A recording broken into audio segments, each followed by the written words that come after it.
Halo adik-adik, berikutnya kita akan melanjutkan pembahasan soal nomor 2 dari Ayo Berlatih halaman 26 dari buku Erlangga ESPS IPAS volume 1 kelas 6 Kurikulum Merdeka.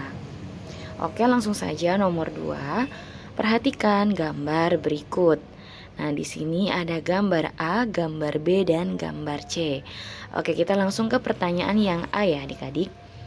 Manakah yang merupakan sel darah merah, sel darah putih, dan keping darah?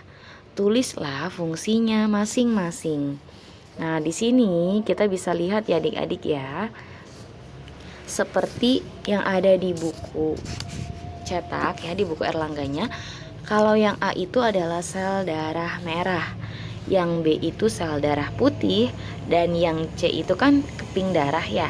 Nah, di sini kita udah jelas ya. Nah, sel darah merah ditunjukkan oleh A. Fungsinya untuk untuk mengangkut oksigen dan karbon dioksida serta mengangkut sari-sari makanan. Kemudian sel darah putih itu ditunjukkan oleh gambar B. Fungsinya untuk membasmi kuman, penyakit, dan membuat antibodi. Nah, ini yang bersama kayak ada di soal sebelumnya ya. Nah, sedangkan keping darah itu ditunjukkan oleh gambar C. Fungsinya untuk membekukan darah saat terjadi luka. Gitu ya adik-adik ya. Oke, berikutnya yang B. Menurutmu apa yang terjadi jika tubuh kekurangan bagian A? Nah, A ini tadi adalah apa? Sel darah merah ya.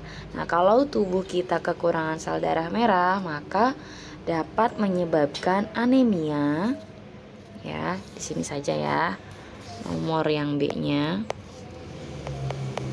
Ya, langsung saja dapat menyebabkan anemia.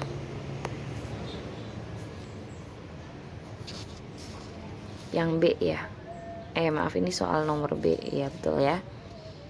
Dapat, kita dihapus dulu. Dapat menyebabkan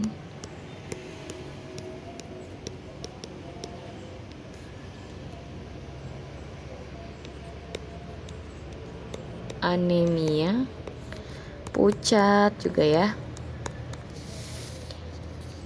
lemas, dan mudah lelah.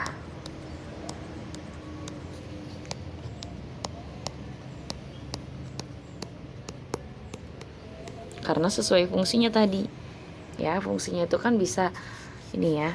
Nah, mengangkut sari-sari makanan juga. Kalau kekurangan ya berarti nanti lemah tubuhnya gitu ya adik-adik ya. Udah lelah, lemas gitu. Berikutnya yang C. Menurutmu apa yang akan terjadi jika tubuh kekurangan bagian B? Nah, bagian B itu tadi adalah sel darah putih ya. Dimana sel darah putih itu, nah fungsinya itu untuk membasmi kuman penyakit dan membuat antibodi tubuh kan. Nah, maka kalau kekurangan sel darah putih, maka tubuh rentan terkena infeksi nantinya ya.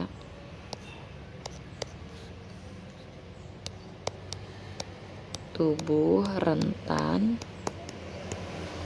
terkena penyakit atau infeksi, sama aja adik-adik ya.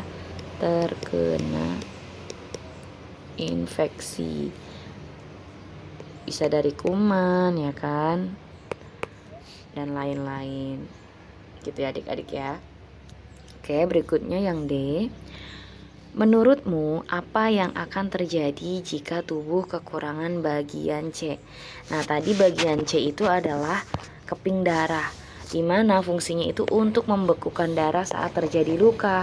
Nah, makanya kalau kita kekurangan bagian C ini, maka pada saat terjadi luka ya, nanti darah itu sulit membeku sehingga dapat menyebabkan perdarahan ya, darahnya sulit membeku, jadi nanti ngucur terus adik-adik ya, dan itu menyebabkan perdarahan. Jadi yang D ini saat terjadi luka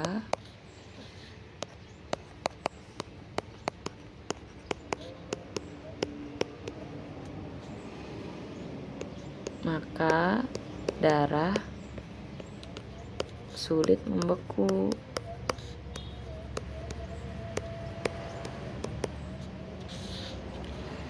Dan dapat menyebabkan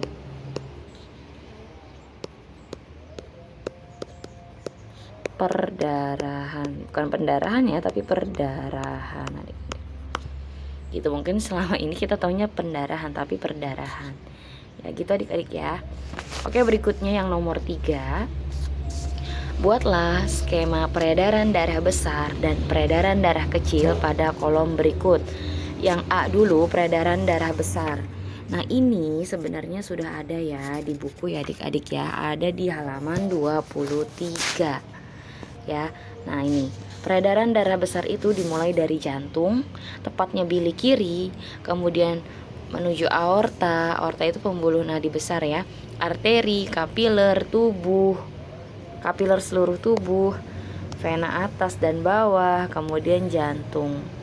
Ya, kembali ke jantung. Jadi sebenarnya peredaran darah itu dari jantung kembali ke jantung.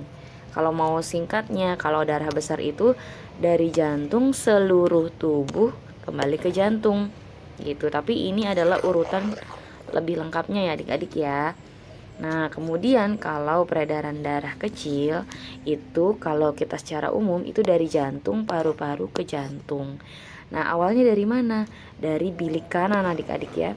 Bilik kanan, kemudian arteri paru-paru, kemudian ke paru-paru, vena paru-paru, dan berakhir ke jantung, tepatnya di serambi kiri. Gitu ya, karena jantung itu punya 4 ruang ya adik-adik ya. Bilik kanan, bilik kiri, serambi kanan, serambi kiri. Gitu ya adik-adik ya.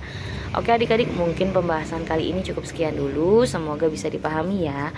Dan untuk pembahasan soal yang lainnya nanti akan ada di video berikutnya. Jadi tetap stay tune di channel Kak Akidah. Semoga bermanfaat. Terima kasih.